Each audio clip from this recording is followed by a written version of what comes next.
Hello and welcome back to the channel. In today's video, I want to talk about basic essential accessories for trading card game players and collectors. With just a couple months left here in the year, many games have new sets and expansions being released. For Magic the Gathering, we have Foundations coming out in a couple days here. Depending on when this video posts and when you're watching it, it may already be out. There's new Pokemon sets coming out as well as for Lorcana, and that is just the three main games that I collect and play. With so many other trading card games out there, there's probably a ton that I'm missing. Additionally, we're fast approaching the holiday season, so some of you may be in the market for gifts. So let's get back to some basics and just take a look at some of the basic essential accessories that you or a potential gift recipient could benefit from. Before jumping in, be sure to leave a like on the video, subscribe to make sure you're up to date on new videos that I'll be putting out, and also leave a comment in case you've got any other tips for essential accessories that someone could benefit from.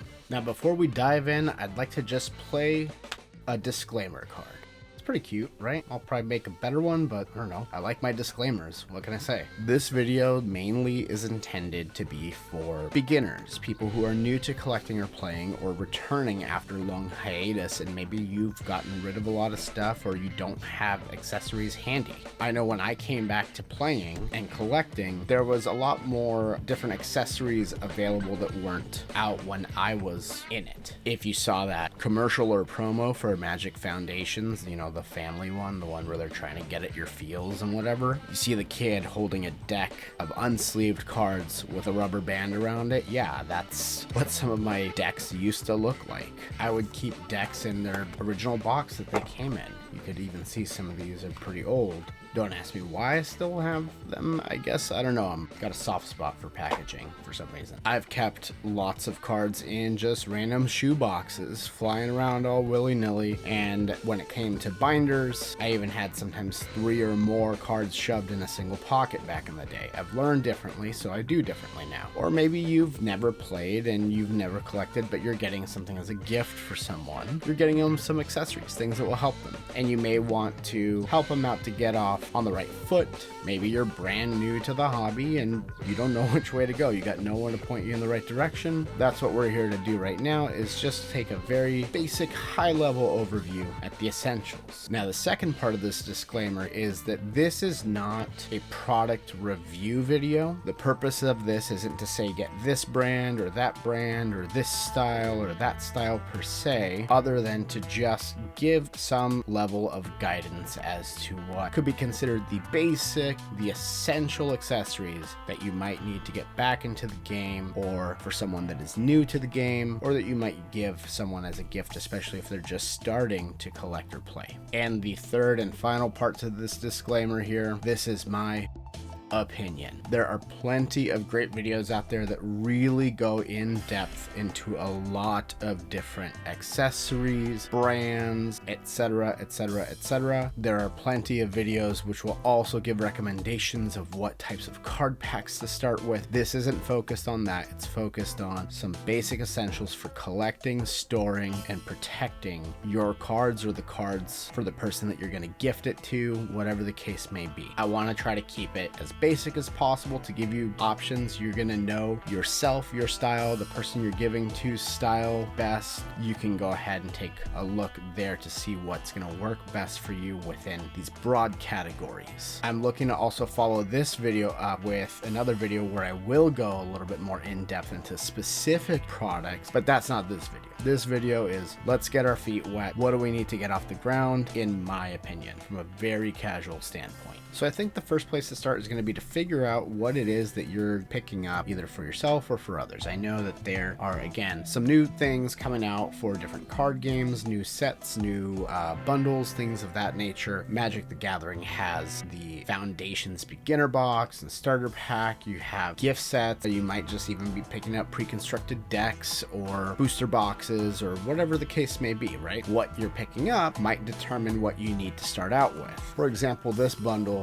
of Magic the Gathering from Costco comes with a pre-constructed deck, some booster packs, some additional cards, but that's basically it. This Pokemon holiday calendar comes basically with cards, packs, a couple other minor accessories there, but nothing that's really going to be super essential to getting started. But we'll actually open this up a little closer to the holiday season to take a look at what's in there. A pre-constructed Magic the Gathering deck is going to come with just the actual cards, while a Lorcana pre-constructed deck will come with some extras like damage counters and a life tracker. Of course, booster packs just come with the cards themselves, while some bundles like this Lorcana Illumineers Trove or this Pokemon Elite Trainer box come with some extras like a life counter, some card dividers, dice, things of that nature. So it's very important that you actually read the contents of what comes in the box of whatever it is that you're getting, because that will help you start off with what you need. Now, something like this Illumineers Trove comes with actually a storage box here for your cards, and that's going to be probably and potentially most obviously the most basic thing that you'll need to start off with, a place to put all the cards that you're going to go ahead and get. I previously opened this Elite Trainer box from Pokemon in another video, so you can always take a look at that for some more detailed looks at the contents that come in the box. But something kind of cool to note is some of these bundles, the box itself, can be used as a storage box. So this one here, I kept the insert in there, but you can kind of see it's got places for the cards, and if I were to take out this insert, I've got some card dividers, and you can even see I've got some cards in here. This is what we would call bulk storage. Bulk storage is going to be most necessary when you're getting some sort of larger bundle that comes with a lot of cards that you need to store, or if you've already got, or your gift recipient has a lot of cards to begin with and you just need a place to store them all. Of course, there's nicer, more purpose-built boxes that you can get. Also, sometimes they come, especially the Pokemon, come in like these gift tin things. Those gift tins can be used to contain some of the cards and keep them all together. But here's another example of a card storage box that you could get. This is again a little bit more upgraded, as I've had these cards for a while, but you can see here it's got plenty of space for all of these cards, and I've got dividers in there. Now those are all great, you know, for someone that has extra money lying around to where you can just spend money on a more premium box, or if you're spending more money on a product that can act as a box itself.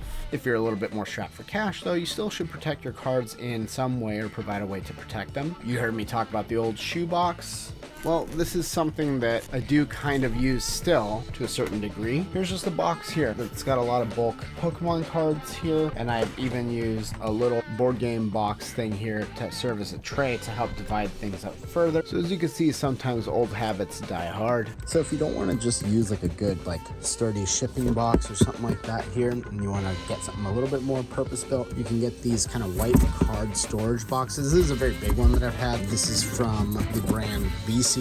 It holds a lot of cards. This is where I had basically all my cards before I got those more specific purpose-built upgrade boxes. They're very sturdy, they'll transport well, and you can get them in all sorts of different sizes, and the good thing is they don't really cost a ton of money. And like I said, I will do a more in-depth look at different types of card storage boxes in the future, something where we can actually compare different brands, all that type of stuff. But now that you've got a place to put cards, you need to protect your cards, and for that, you can start with very, very basic sleeves. These are what I would call penny sleeves. I think sometimes now they're marketed as soft sleeves. These basically serve one purpose, and that's just to kind of be a barrier between the card and the outside world. This is what I use when I am just opening booster packs or something like that, and I just need something to put on cards, especially foils or holographic cards. With some of your more valuable cards, just kind of protected with a very, very basic thin sleeve like this, and having a place to put it. By the way, with a card storage box of some sort, whether it's again a purpose-built box or a bundle box or a shoe box or a shipping box or something, I think the key thing is just to make sure the stuff isn't sliding around too much and rattling, because that could damage your cards as well. But you've got some sleeves, and again, these you can just pick up. These ones are Ultra Pro soft sleeves or penny sleeves. There's different brands. I actually have a video where we look at a couple of them, as well as some different types of inner sleeves for playing. But that is going going to be like the basic thing. You have cards, you've got some sleeves, and a place to put them. Nothing really too fancy there. There we go, bare bones. But let's go ahead and take it one step further. We're going to still keep an essential look at it, but we're going to look a little bit more at, well, if you're collecting, right? If you have got some booster packs to open, you know, a bulk box is fine, but at some point when you're collecting, you're going to want to have a way to show that off, and that is where these come into play. These are going to be binders, folios, folders, whatever you want to call them, albums, and they come in a variety of different things. You might have seen these little guys at your big box store where you can stick some cards. Pokemon has a lot of these little mini folios. For someone that's got a very, very new budding collection, you may not even need some sort of a card storage box yet. Something like this will do the trick. You also have these other smaller folios. This will hold kind of 4 cards on a page here. It's all just kind of bound to the actual cover permanently. You can find these in a variety of styles. Not too bad of a price. Just depends on what design you get, what brand, and all that stuff. Now you've got this folio here, and this is going to be a 9 pocket per page, and you can put your cards in here if they're sleeved or just without sleeves. Some of them are side loading, some of them are top loading. This is kind of like a floppy cover one, and it's got an elastic band. Again, variety of designs, colors, styles. This one just happens to be game-genic.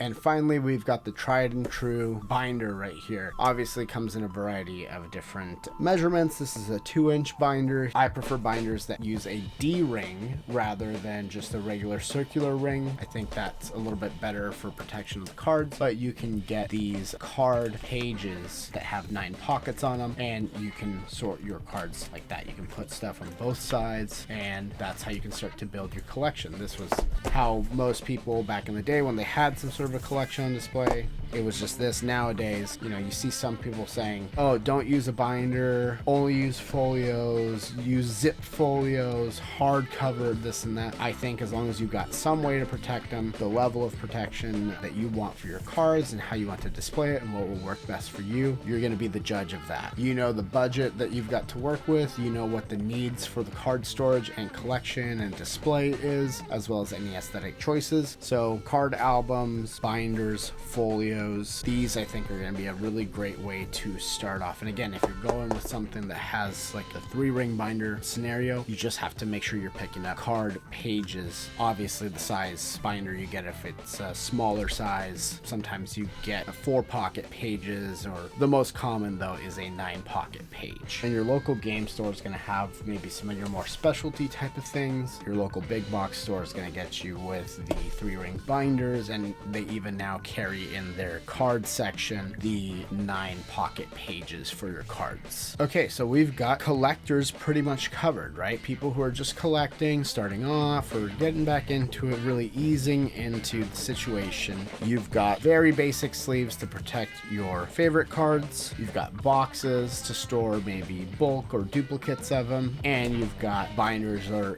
folio of some sort to protect your special ones. But the whole other aspect is in the name, right? Trading card game. It's a game. So what if you're going to go ahead and play with the cards, or the person you are buying for is a player, intends to play? Again, this is going to be where it's really going to pay off to see what comes in the bundle or the package that you're getting, because some of them will come with, this one came with some sleeves and the storage box and divider and stuff. But when you're playing, you're going to play with a deck of cards. So that's going to need a home. Now, when you first get a deck of cards, back in the day at least, you know, you would probably get something like this, one of these types of deck boxes. And the cards would come in here just pretty much unsleeved. It's just barely enough space to fit the 60 card deck, or if it's a 100 card deck or whatever, maybe even a rules insert. If you're going to play with the cards, you're probably going to want to sleeve them so that way they don't get too damaged and they don't get marked up in a way that could be considered cheating when you're using them. So you're going to want to go ahead and invest in 2 things: deck sleeves, or you could just call them card sleeves. I know it's a little confusing. We talked about these sleeves, these penny sleeves or soft sleeves. Again,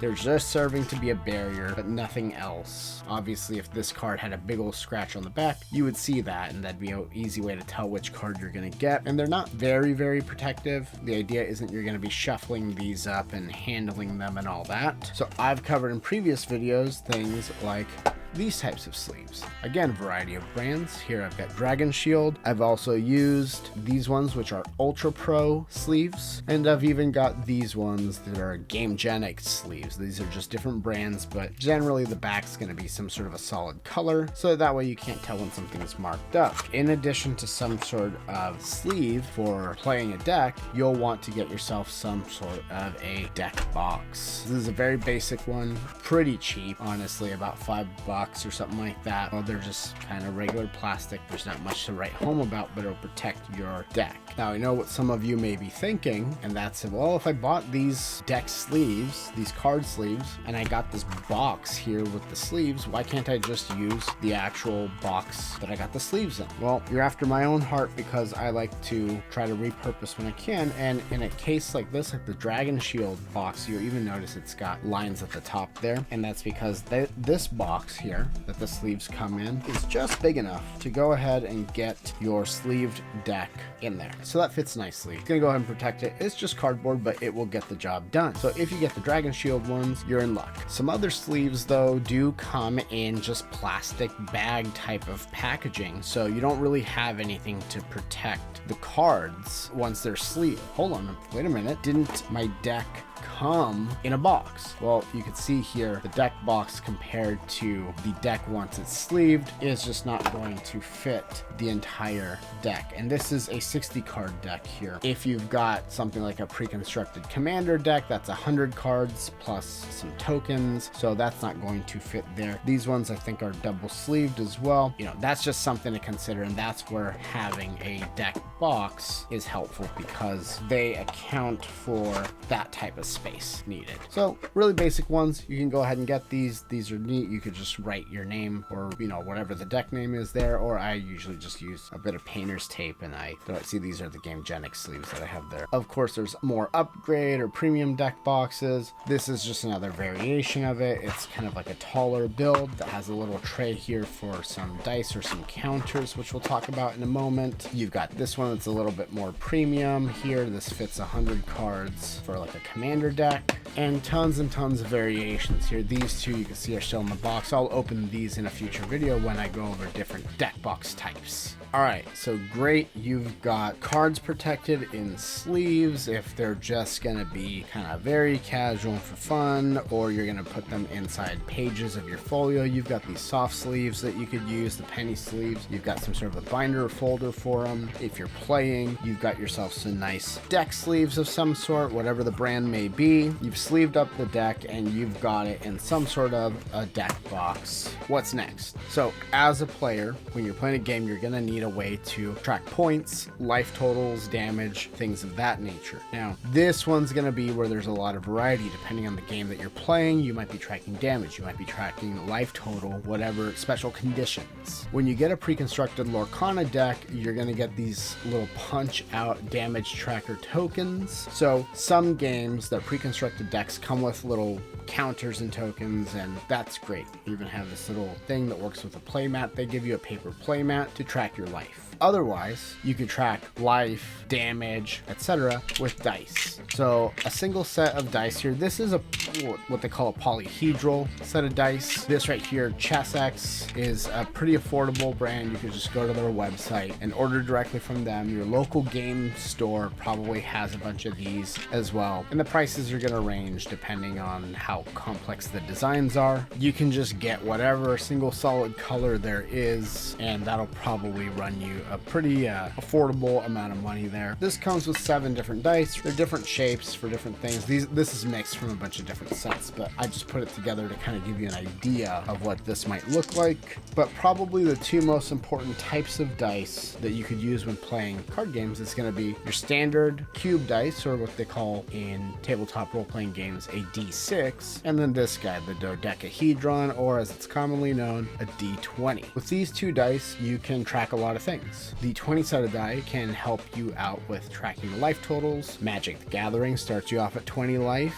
Lorcana, you are trying to gain 20 lore. And then your 6-sided die can go ahead and track damage on a card. For example, Pokemon, where each face can represent a 10's multiple. 10 damage, 20 damage, 60 damage, and so forth. So if you get yourself just a basic set of regular dice, or if you happen to have it laying around from another board game or whatever, you could make do with this. I mean, even if you don't have the 20-sided die, right? You know, you just get a few of these and you can keep track. Obviously, there's pen and paper. I'm assuming if you're watching this, you've probably got a mobile phone that you can keep track on as well. But for when you're playing, especially when you need to track damage on individual cards, that's where the dice are going to be handy. That way I know this card has taken 60 damage, this one has taken 30 damage. I know I mentioned special conditions and condition markers as well. Of course, you can find lots of fancy and specific conditions for specific games. You could always take this gray die and say this is poison, this other die and say this is sleep, whatever it is that you're needing to take account for there in the game that you're playing. Also, I really like using these, they call them glass gems or glass beads. It's like vase filler. You can get it at craft stores, or you might even have some laying around. I just keep them in this old gelato container that I had here, but you can get these for not too expensive for a nice pack of it, let's say at like a craft store like Michael's. I saw a good bundle of these going for about $5, especially if you're not picky about colors. If you want certain colors or shapes, that's going to be where it starts costing you more. But hey, you can use any type of beads too. If you have kids or you craft yourself and you make friendship bracelets or anything of the sort, you can use anything as some sort of damage marker or indicator, status condition marker. Again, make sure you double check the product or the bundle that you are picking up, because that might include some of these things with it, so no need to double up. So the last thing I would say, if you're a player or you've got someone that's looking to play, is you might want to look into a quality playmat. I say quality playmat because some of the bundles, some of the things will come with a paper playmat, and a lot of those are geared toward guidance and instruction. And if that's where you're at and you're starting, or the person you're getting the gift for, that's perfect. That's why they come with those bundles, those starter packs, whatever the case is. Get people familiar with it. Paper mats will eventually rip,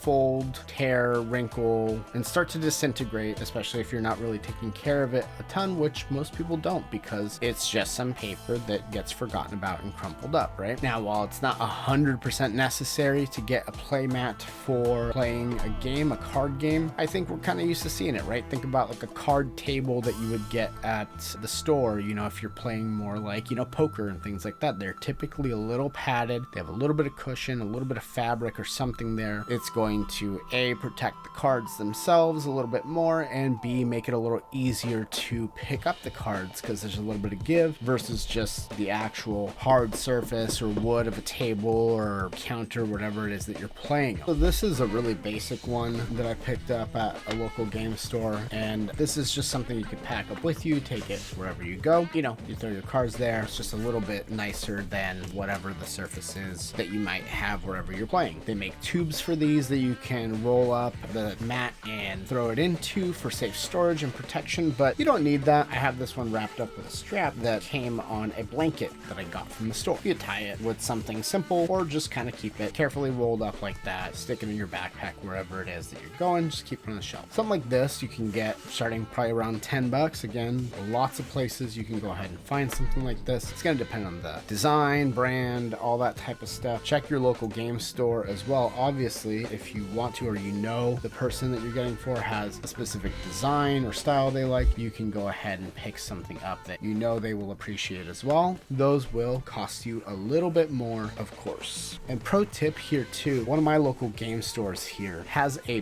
box where they have certified pre-owned and pre-played playmats that you can get, and that's a nice way to get some kind of more upgraded designs on a little bit of a budget. I don't know if that's something that every game store does, but check. It's always worth checking when you go to your local game store. Ask them, hey, do you guys have any used play Playmats or pre-owned Playmats that you're selling as well. And one final pro tip, and it's a free one, look into apps and websites for collection tracking or for learning to play, rules reference, life trackers, things like that. I know I talked about the dice and all that type of stuff for life tracking, but I just use an app on my phone to do life tracking. I still use dice for damage and status counting, but life totals I keep track of on an app. There is an official Lorcana app that you could use for your lore tracker, for tracking your collection. There's a Magic the Gathering companion app. There's, apps for managing your collection, sites that are for managing your collection and inventorying your cards. I mean, you could even play for free on some of the apps, like Magic the Gathering has Arena that you can learn to play, and that guides you through with rules and tutorials and things like that. And there's obviously Pokemon online as well. So make sure you don't sleep on those, because those are really great ways to get started. Or again, if you're getting a newbie into the games, it's a really comfortable way for them to jump into things. But with that,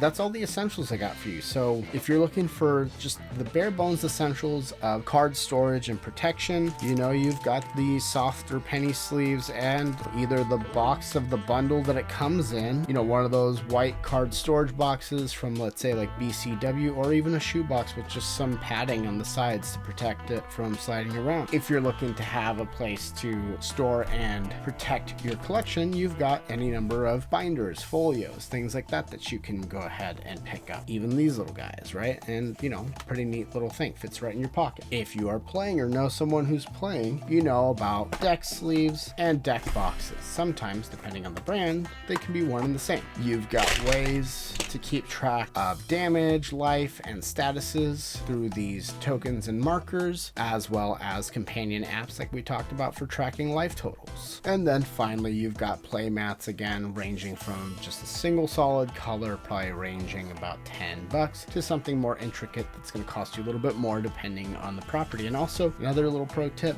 mouse pad. Just a big old mouse pad. You can use they have these large mouse pads. That's what this is right here. This isn't a gaming mat, it's just a large mouse pad. So with all that, I'd like to hear from you. Go ahead and leave a comment and let me know what you think about these essentials. Do you have any further suggestions or other special things to consider based on different trading card games? So there's probably a lot that I missed. There's tons of trading card games out there, so I'm sure there's some specific nuance that I might be missing, and maybe you have suggestions for people that play One Piece or Digimon or Yu-Gi-Oh or Dragon Ball Z or the new Gundam Wing that's coming out, or whatever it is that you play. I'm curious to hear if there's anything else that should be considered. Obviously, I don't have space on the desk here also for some sort of a card storage box, but you can imagine, I think you know what a white box might look like, or a shoebox. I really do hope that you enjoyed this video, that you liked it. If you do, please leave a like by hitting the thumbs up there, and be sure to subscribe so you can keep an eye out for the newest videos that I post. Like I said, I will be doing one where I'm looking a little bit more at some of these other deck boxes and comparing them in terms of features. In that, I will look at different brands and also different features for the boxes, so it'll be more of an actual product review and comparison, whereas this one, like I said,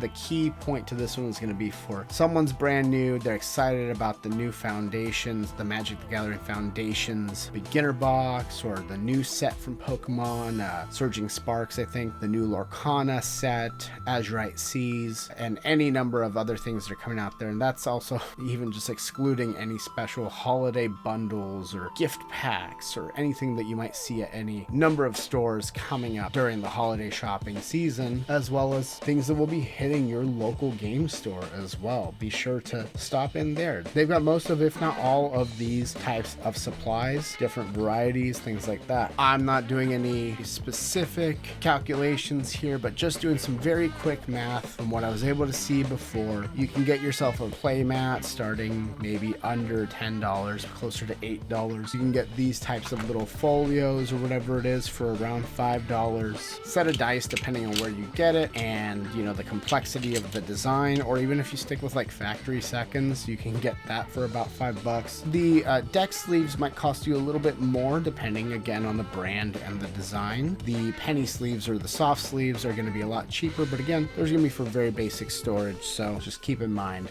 you're not really going to be able to play with this very much. And the deck boxes, you can get those a pack of like 4 of them or something like that for about $8, or probably buy them one off. And you probably have one of these 3-ring binders laying around and can get a few sheets of that. So depending on the route that you go on just the accessories but not the cards themselves, you could probably get off the ground for not too much, maybe a little bit less than you expected, maybe more than you expected. That's why I want to give you kind of different options there. Either way, don't stress about it too much. Again, if you want some more very specific recommendations, you can stay tuned, see what I've got coming up soon, but don't stress about it too much. I'm just here to have fun, help you have fun, maybe help demystify some of this just a little bit here, kind of reduce some of the franticness going into the holiday sale shopping season and all that type of stuff. Thanks again for hanging out with me and just kind of wandering through this stuff. Until next time, go have some fun playing and collecting trading card games with your friends and your loved ones. See ya.